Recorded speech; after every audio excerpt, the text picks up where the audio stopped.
Bienvenue dans ce nouveau numéro de décryptage sur Africa 24. Notre invité du jour s'appelle Monsieur Youssoufa Diallo. Il est associé gérant du cabinet ESCO-GA.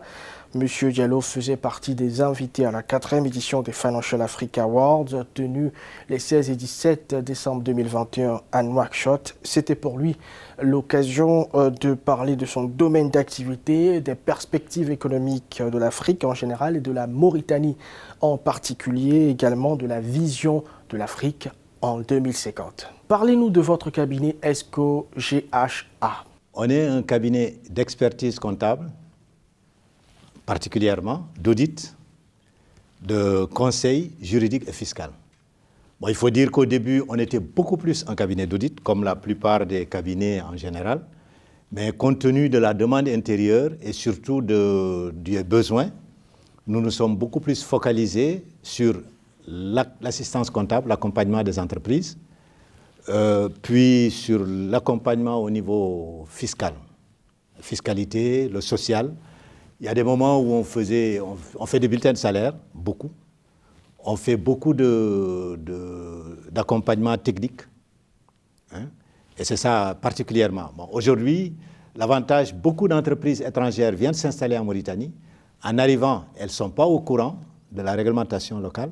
Et nous, c'est là où nous les accompagnons. Nous les accompagnons notamment ce qu'on appelle les PAC. Le PAC Afrique.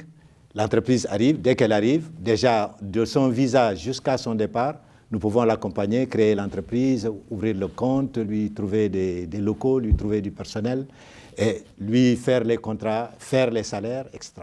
Vraiment, on est un cabinet d'accompagnement.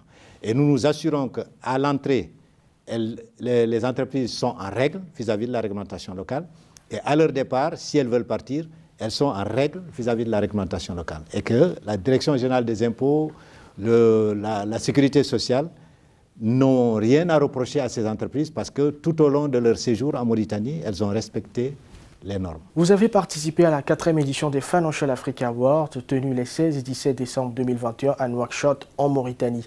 Quel bilan faites-vous de l'organisation de cet événement dans votre pays? Bon, si je reprends essentiellement ce que d'ailleurs la plupart des hommes d'affaires locaux ont dit ou l'administration elle-même a dit, c'est que c'est vraiment un succès d'abord et tout le monde est heureux que Financial Africa l'ait organisé ici. Parce que ça permet déjà à la Mauritanie de faire la rencontre entre les hommes d'affaires et l'administration, de parler des PPP, de parler de la notion d'investir en Mauritanie, parce que c'est un pays qui a plein de potentiel, mais qui est très peu connu. Bon, moi je vous cite une anecdote. Il y a eu quelques années, je me suis retrouvé au Botswana. J'ai voulu appeler la Mauritanie. À l'époque, le téléphone n'était pas automatique, il n'y avait pas le mobile, il n'y avait pas... Alors, je demande à l'hôtel, et pourtant c'est un grand hôtel, je leur dis, bon, je veux appeler la Mauritanie. Ils me disent le numéro, j'ai dit 222. Leur standard, ils disent non, ça n'existe pas. Je dis, mais si, c'est la Mauritanie. Mauritanie, on ne connaît pas, ce n'est pas un pays qu'on connaît. Alors, du coup, voyez un peu, un pays immense comme la Mauritanie, qui fait plus d'1 million de kilomètres carrés, un tout petit pays comme le Botswana ne connaît pas la Mauritanie. Il a fallu que je leur dise, vous connaissez le Maroc? Ils disent oui, ils parlent le Sénégal, oui, les Lions, les Djambars, le football.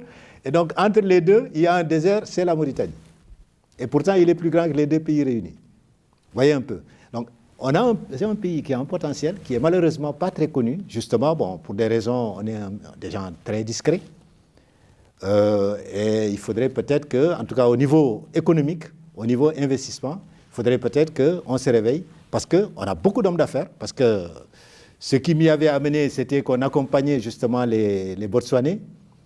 Ce que les Mauritaniens avaient comme qualité, je leur ai dit à la fin, c'était avec l'USAID, en leur disant, si jamais vous voulez faire développer le secteur informel dans votre pays, vous prenez 10 Mauritaniens, vous les mettez ici, en l'espace de 6 mois, ils sont devenus riches.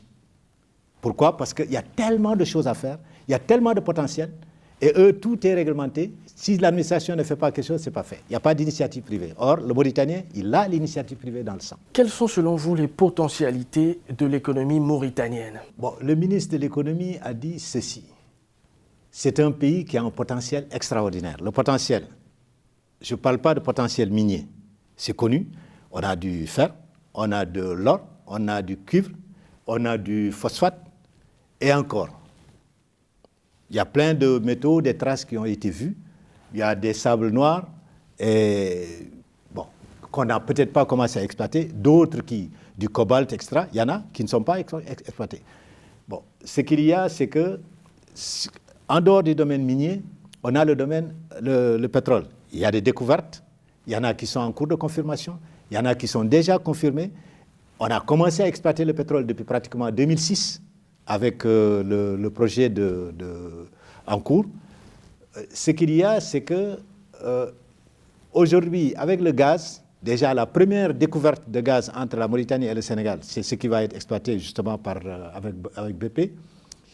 Ça a été très facile que la Mauritanie et le Sénégal se soient entendus. Personne n'en doutait. On a réussi à faire un cadre rapide. Bon, maintenant, ce qu'il y a, c'est qu'il y a aussi autre chose, parce qu'il y a du gaz un peu partout, aussi bien au Sénégal qu'en Mauritanie, du pétrole aussi bien au Sénégal qu'en Mauritanie, qui n'est pas seulement le lieu autour de Saint-Louis où il y a cette exploitation, c'est la première, d'autres viendront probablement. Maintenant, ce qu'il y a, c'est que aussi, la Mauritanie, c'est un pays qui est riche, c'est un des pays des côtes les plus poissonneuses du monde. L'industrie, comment on appelle ça, de pêche, est basée à Nouadhibou, elle est importante, elle est développée. Bon, le problème, c'est que la transformation, il n'y en a pas. Et c'est ce qui fait qu'aujourd'hui, si en Mauritanie, on pouvait transformer aussi bien, je dis, tout ce qui est industrie minière, l'industrie de pêche, l'agriculture, je n'en ai pas parlé, on est un pays excessivement riche. Nous avons des clients actuels qui sont en train de s'installer. Ils nous disent, le désert, s'il y a désert, c'est simplement parce que le sol est pauvre en carbone. Il suffit de l'enrichir en carbone à jusqu'à 5% pour que tout de suite on puisse y planter n'importe quoi. Et ils ont fait des tests. Le résultat, il est concluant. Donc on peut reverdir toute la Mauritanie rien qu'avec justement des systèmes d'enrichissement des sols.